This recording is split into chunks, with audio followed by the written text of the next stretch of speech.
Hey, what's going on, outdoor people? A lot of you have been asking, how did I install my fish finder on my Seaghost 130? Well, today I'm going to show you, so stick around.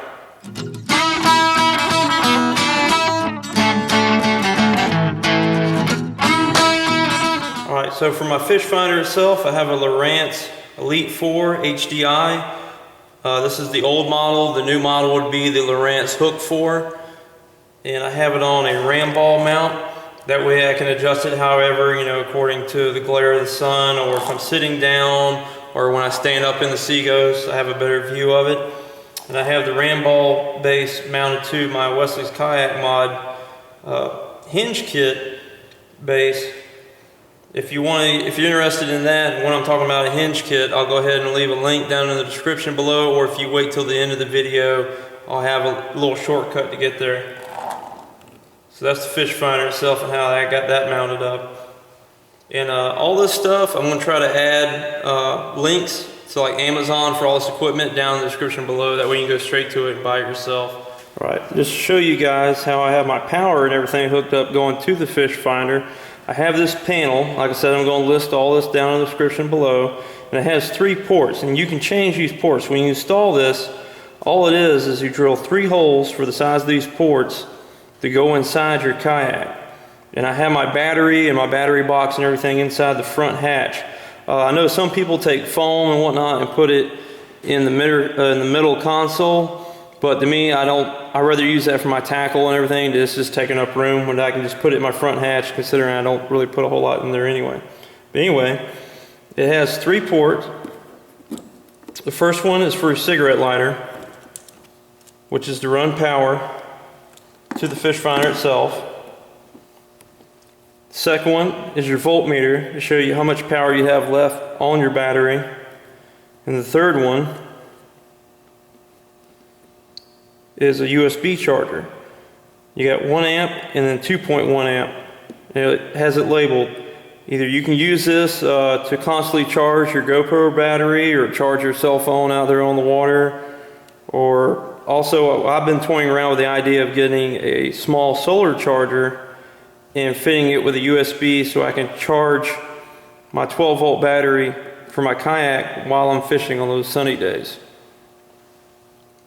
And then I run my transducer cable down through the transducer hole, and what I did is I went and bought a big rubber plug. I know Ace Hardware sells them, Lowe's, Home Depot. I'll see if I can find them online. I can't remember the exact size of this rubber plug, but all I did was I drilled a hole, make it semi-tight for the transducer cable, cut a line, wrapped it around the transducer cable and put it in there. You don't have to have this. I just like to have a clean look on my kayak. And to me, this is just nice, and it keeps the cable secure. And if you're wondering, what did I do with all the excess cable? I'll show you that here in a minute. I'll flip the kayak over and I'll show you how I have the transducer mounted and what I did with the excess cable. But let's go ahead and we'll go to the back side of this to show you the wiring and how I have my battery box. And also a little tip, right above each one of these ports is a small slice. I don't know why they did it. There's a small hole right here.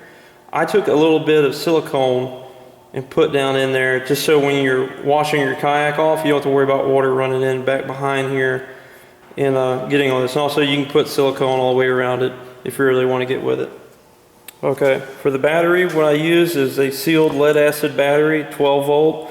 You can pick these up on Amazon for like $18. They're pretty cheap. And you go to Walmart, or like I said, I'll try to list it. You can buy these little waterproof boxes and it fits in there perfect. And you just put it in there. And what I did is you go and get you some Velcro, put some Velcro on the battery, and then put some Velcro in the bottom of your box. That way your battery isn't sliding all around in the box and you don't have to use foam or anything. And then for your power, all it is just a 2-pole connection with a small amp. Little slide connectors, and all this grease, I use electrical grease, that way it prevents corrosion and rust just in case. Just take it, set it inside your box, lock it up, and that battery's not sliding around hardly at all. A little wobble, but it's not sliding, banging around. And then for the side, you just run your connection out with liquid tight fitting.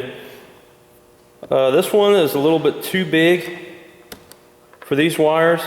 If you're in the same situation, you just take some silicone, put some silicone in there, but I've never had a problem with it. I mean, if you got water coming up that high in your kayak, you have bigger problems to worry about than your fish finder not working anymore. All right, I'll show you how I have it installed inside the hatch and electrical components. All right, so what I did to keep my battery box from sliding around inside my hatch, took 2 pieces of Velcro and put them on the bottom of the kayak.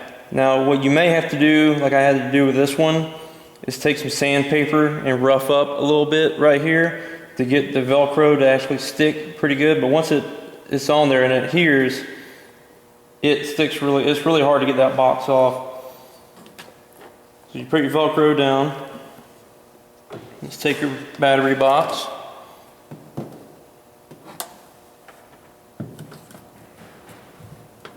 Push it down on the Velcro. There you go. Wobbles around, but securely in there. It's not going anywhere. I've left it in there, loading it up in the truck and throwing it in the water, and it never moves. Then all you have to do is, once you get to the water,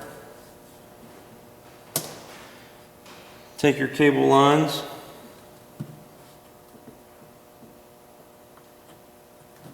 just plug them up like so. Now you got power for your fish finder or whatever accessories that you want. And I'll show you how I have that wired up right now. Alright, so here's the back of the gauge pod. Forgive me, this might be a little bit shaky because I'm using the GoPro because it's such a tight fit in here. You have your wires over here, and your red wire is your positive and your white's your negative coming up from the battery. Then what you're doing is daisy chaining these wires. You're taking your positive wire, going to one of your slip connectors, and then taking it, going over to the next one, and the next one, so on. And then you do the same with the negative on the other slip connector, just going over. And it's that easy, guys. I mean, if I can do it, I mean, anyone can do it. It's just pretty, straightforward electrical. And it's just like I was saying, when you install this, you just drill 3 holes, one for each of your pods. And there's a lock nut on the back of it. Snug it down because it's only plastic. Don't get too tight. If you want, you can put some silicone around it. And that's how you get power. And if you want, I think they sell different types. So if you wanted 2 cigarette lighters, or you didn't want the voltmeter, you wanted another USB, you can just swap them out. That's what's so cool about it. Alright guys, so there's the transducer after about 5 months of use. As you can see, there's a little bit of beach sand in here. But all I did was I took all the excess, I left it wound up the best I could, and I fit it between the bracket and the transducer itself when I mounted it. That way all the excess is neatly coiled and packed in here where the transducer mounts at anyway. It doesn't affect in any way. My fish finder works great. It reads the temperature. I have down imaging and everything. Just, man, it does fine. So don't think that this is going to interfere or bother with it, because it doesn't. And whatever you do, unless you really know what you're doing, do not cut this to try to splice it, because it is way more advanced than just a positive and negative wire. It's wrapped in aluminum foil and all, man, there's a whole bunch of different components. So the best option is either store it in your hatch compartment or your center console, or do like I did and just wrap it around and put it around your transducer. You see, even when you go to put the cover back on, it fits on there just fine. There's a slight bulge, but it's not even really noticeable. You can see I got some scratches already. Got the good old oyster rash from fishing the salt water here, but nothing to really worry about. Well, there you have it, Vibe Tribe. My installation of my fish finder on my Seaghost 130. If you don't own a Seaghost 130, you might want to think about getting one. But seriously, if you don't own one, I hope this at least helps you out, gives you some ideas on how to install a fish finder on your particular kayak. And if it did help you out, guys, please go ahead and hit that thumbs up button. It really helps me out. And also, if you are a member of the channel already, go ahead and click that subscribe button. I'll probably put it around this area somewhere. So go ahead and click on the Dinsmore outdoor sign, subscribe to the channel, that way you can stay up to date with new videos. And remember guys, we do more in Dinsmore. We'll see you next time. Thanks for watching.